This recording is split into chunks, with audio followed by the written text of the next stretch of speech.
What is going on, everybody? Brandon from Awakened Instincts back again with another deck profile. Today I'm going to be going over a fun one for you. This is Son Goten from set 15. It's a leader not many people are playing. A lot of people wrote it off as not very good. I thought it was actually pretty fun. I thought I'd give it a try. I played in the Upper Hand webcam tournament last night. Did pretty dang well. Deck overperformed more than I really anticipated it would. So on the front side, we're 10k, attack, draw a card, and then when we're at 4 or less, or we have a Unison with a specified cost of 3 in play, we can draw 2, go down to 6, and flip them over. And then on this side, when we attack, we draw a card, and he's got to activate main for Spirit Boost 1. We give him 10k, so our leader's pretty much always a 25k base leader when we're attacking. And then as long as the Unison is a 3 cost or more, you choose a 15k or less and KO it. So we only run 3 or higher Unisons in the deck. So the activate main, when you're at 3 or less, you can play a 1-drop Goku from your drop, negate the skill for the game. So kind of nice getting your piece out. I'll explain the whole niche of the deck and how it works. So that's the leader. Leader itself is not bad. You got spot removal, draw, and he's a big attacker. So overall, not a terrible leader. So get into the cards of the deck. The main idea of the deck is you want this Unison out. This is a 3-cost Unison that we can play for 2. If our leader is a Goten, which it is. And our opponent has 2 or more energy. So if you're going first, you cannot play this on turn 2, but if you're going second, you can. Play it with 2 markers. He's got a +1 draw card, and he's got a -2. You can choose 2 of your opponent's battle cards and then get -15. Never really resolve the -2. It's mainly just a +1 draw card. I really think this Unison should have been a +2, maybe a draw 1, discard 1 to balance it out. But man, this deck really needs a +2 Unison, because you're offensively spirit boosting, and then as you'll see later in the video, we're running Videl. So a lot of times we're defensively spirit boosting as well. So you slap this guy down with 2 markers on it, you plus him up to 3, you take that marker off for your leader, he's back down to 2, you play a Videl, and now your Unison's already down to 1 marker. So it only takes 1 swing for your opponent to kill it. So I will say that's probably my biggest gripe with the deck right now, is your Unison just dies really quickly. So you got to be careful with the Spirit Boost. I really wish the Spirit Boost super combos kind of fit better in the deck. It's a Goten or whoever it is. It's for the Jiren deck basically. But when you put a card, or when you Spirit Boost, you can put it underneath to add a marker and draw a card. It'd be really nice if we had a sand one to go in this deck, but you still could run it. I guess there's some experimenting to be done, but we'll go over the super combo we're running in a second. Our other Unison of choice for the deck is Shenron. We're running 2 copies of this. This is our other 3-cost Unison. This one we have to play for 3, but this card's just really solid. He's got a permanent that says any of our red cards can attack battle cards in active mode. So our leader can swing 25k into an active mode battle card. If they've really got something pesky on field that we need to get rid of, this card's great. And then he's got a +1 that you could -2 of their cards 15k. So it's really nice. Even if they have like a 30k battle card on field, you can minus it 15k and swing at it with Sin, even if it's inactive. -2, you get to peek at your opponent's hand. This actually was like MVP when I was playing last night, because the whole idea is you want to make your leader a big triple striker, and you want to pull out any negates from your opponent's hand, kind of judge what you're going up against. So this card and Broly Crown, which I'll go over in a little bit, are super good in the deck. So overall, 6 Unisons. We want to make sure we see it so we can awaken. Next cards in the deck. The other member of the family, Kamehameha. If you didn't tell from the art, when you're playing and you have this out, it's a really cool picture between all 3 of them. So the 1-drop Goku, when we play it from our hand, we get to draw a card. if we use our leader effect to play it, we don't get to draw, but we more or less playing it for the activate main here. For a red and a colorless, we can choose this card in our Unison, switch them to rest mode, and draw a card. And then we have our leader get 15k and triple strike. It's until the end of a battle or the end of a turn. Basically means your next attack needs to be with the leader, otherwise this is going to fall off. Or if you just pass the turn, it's going to fall off as well. So the whole idea of it is you pay 2, you tap him, and then you swing with your leader, and it's like you're doing a big family Kamehameha. It's kind of cool concept, I suppose, but the fact that it's activate main, all your opponent needs to do is negate the attack, and you're kind of in a bad spot. But we run some things to help get around that. But essentially what we're doing here is if our Unison's out, we're drawing a card here, and we'll pay 2 to draw another card. Our leader will become a 30k triple strike. Then we use our activate main on our leader, and he becomes a 40k triple strike. And then when he attacks, he draws a third card for the turn.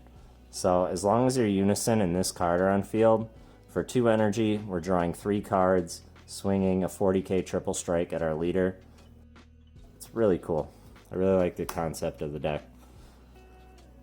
So, get into the next cards. Get into some of the other 1-drops here. We are running 4 copies of Sun Goten, Journey's Beginning. This is our searcher for the deck. When we play it, we get to look at the top 5, grab any Saiyan 3 or less, or a Unison with a specified cost of 3. So this ensures that we can get our Awaken off early. You want to Awaken as quick as possible in this deck since you're a draw 2 leader. I really wish it was draw 1, untap 1, but when you play the deck, you'll notice you draw a lot of cards in this deck. You'll have upwards of 10 to 15 pretty much every game. It's not quite as much as Icarus, but it still is a lot. And it's one of my favorite things about the deck. So, our next 1-drop is Super Saiyan Son Goku Legend Personified. This is also a 1-drop Son Goku that we can play off of our leader effect. You usually don't want to burn that effect willy-nilly, so be careful using that on this, but you can do it. He's a 1-drop unique. When we play him, draw a card, and then bond 3, we can make him a 25k attacker for the turn. Really solid card. Really like it in the deck. Just helps put on more pressure, and it's a cantrip. So, next 1-drop is Saiyan Kaba. So our leader effect, to play a card from the drop, we have to be at 3 life. So this kind of helps us get there if we're not. Also, when we awaken, we we go down to 6 life, and we play our Unison and awaken. So sometimes you get stuck at 6 life and you can't use your super combos. So if your opponent wants to leave you at 6 or 5, Saiyan Kaba's kind of come in. This card actually won me a game last night, came in clutch. This card's Old Faithful, as I like to call it. Solid card. And our last 1-drop in the deck, 2 Broly Crown. This is best of 1 list. If it was best of 3, I'd probably sideboard these all together, or just side 2 more. I'm not entirely sure, because it's really good at ripping cards out of your hand before you try and go with the triple strike on your leader. But a lot of decks don't need 2 energy open to deal with your leader. So, card's great, but not always the greatest. Always depends on the matchup, so. Alright, next cards in the deck. We'll go over our Unison support. We're running 3 Videl. So, I was running 4, but I cut it down to 3. I don't think this card needs to be at 4. You do a ton of board control, just naturally with the leader and the Unisons. And you're also spear boosting quite a bit. You're spear boosting on your turn, pretty much every turn. And if you're spear boosting every turn on defense, your Unison's just going to die, and you better have more in hand. You know, you're going to be spending the whole game just playing a new Unison every turn because it's just going to die. So, but I felt like Videl's kind of a necessary evil. She's super good, being able to minus 20k on 2 different things. Card came in clutch. So, really like Fidel. Next cards. We are running 4 Raditz Saiyan Youth for our super combo. 4 or less, bottom deck 1, draw 2. Just really good card. Favorite card for the deck. It's also grabbable off of Goten. So this Goten here, that is our searcher, can grab any of these cards, any of our Unisons. They can also grab our super combo, but it can't grab 4 costs or higher. So this next card cannot grab off of it. This card is really nice in this deck. So this is Surprise Attack, Super Saiyan Blue Vegeta. He's a unique with crit. Our opponent has 2 or more energy. When we remove marker from our Unison with Spirit Boost, we can play it for free. So we have a good offensive Spirit Boost in this deck, which really helps this card pop off. Being able to play this on offense and attack with it right away is pretty huge. So I really like this card in the deck. It is a 1 plus 10k combo. Otherwise, I would definitely be running it at 3 or 4. But because it is a high combo and we're running a lot of non-comboable cards in the deck, I felt like it was necessary to keep it at 2. Then next, we got some one-ofs. King Piccolo, New Ruler. Card's just great. Got to be careful though with using your Spirit Boost. Your Unison has to have 3 markers. It can't just be like a 3-cost Unison with 1 or 2 markers on it. So be careful with this. Another one of is Kaioken Goku. You don't want to just auto lose to aggro. So instead of slapping your Unison down on 3, if your opponent's got a really wide field, just play this instead, and hopefully you don't die. This is also searchable off Goten. Some more red battle cards. Topo. Card's still really good. Just be careful who you try and play it against, Don't walk into a counterplay. So. Alright, now for the spice of the deck. What makes this deck really fun. And what really helped me pop off last night. So we're running red-yellow for this card. We're running 4 check lands just because we really want to see a red-yellow turn 1. You don't want to waste any of your later turns charging. I've been looking at the new Baby Janemba TP that says if our opponent has 5 or more cards in rest mode, it negates its energy exhaust. I'm going to experiment with that card when it comes out. They're out right now, but they're crazy expensive, so just going to wait till that cools off a little bit. But for now, Whis the Spectator, great. Because realistically, you don't need yellow till like turn 3 or 4 in the deck. So you could get away with charging a red-yellow later in the game. But for now, I'm just running this, turn 1 charge, and then you're set for the rest of the game. If you have more yellow energy, it's fine. But you got to make sure all your energy is red for the Raditz super combo. So you never want to charge any of the mono yellow cards in the deck. So 4 Whis. These are check lands, so if we have a red-yellow, he comes in untapped. And then Almighty Resistance, this is what helps this deck truly function. It's a counter for red. If our later card's red, we discard a yellow card, we can negate the counterattack. So if our opponent tries to baby hatch us or whatever, negate our leader attack. If we couldn't pull the negate out with Broly Crown or Sin, we're just going to rely on this.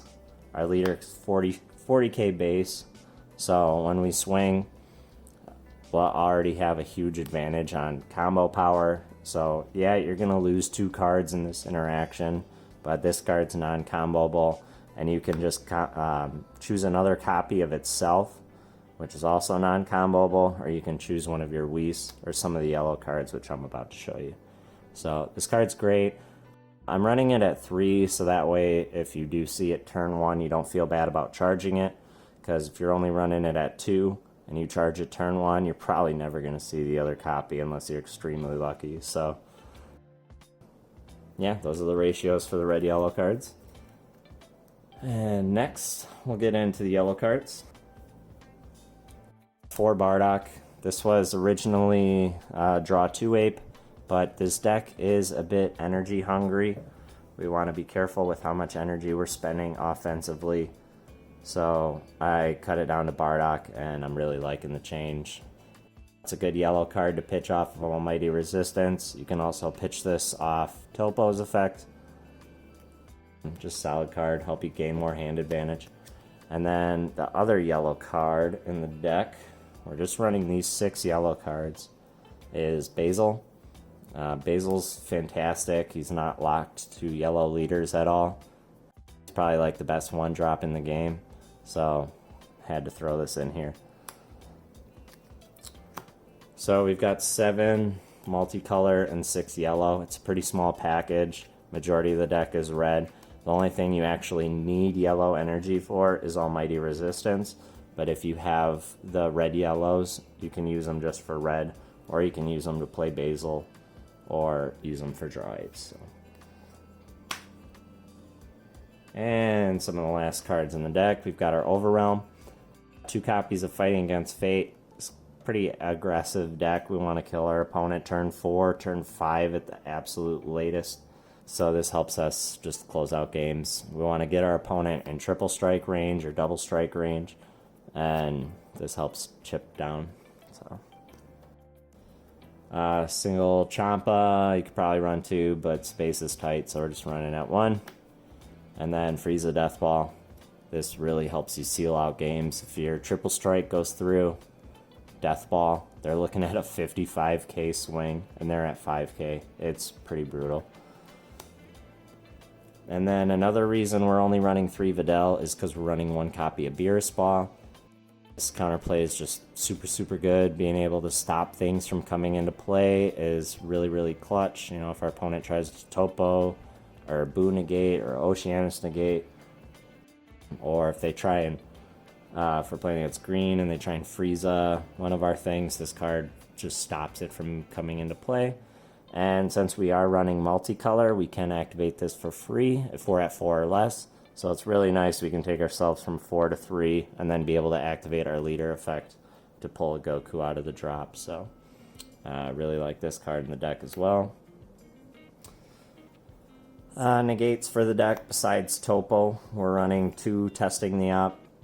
We want free stuff. We want to be able to play our energy offensively as well as we can. Testing the Op, just really solid negate. And last negate, King Vegeta's Imposing Presence. Really good since, you know, we'll take ourselves down to 3 if we can't finish off the game. This helps us not die in the clapback. So this is essentially Senzu Bean for red, basically. So. And then the last card in the deck is Gohank's Secret Rare. This card is nuts in this deck. I absolutely love it. So it's a field wipe. It's also a triple striker. And what we can do is with our leader, if you read it carefully, it says if we remove a marker from a Unison with a specified cost of 3 or more. So we can do our Spirit Boost and Goku triple strike effect. This one's also the same, Unison 3 or more. We can still do the triple strike shenanigans with Gohanks on field. So you slap this guy down, your opponent's gonna really be sweating. So deck is really fun, overperformed. Honestly, I didn't expect it to be as good as it was. Shout outs to all my opponents that I played last night. It was a lot of fun. I'll definitely be back next week. And yeah, hope you like the deck profile. Thanks for checking it out. Peace out.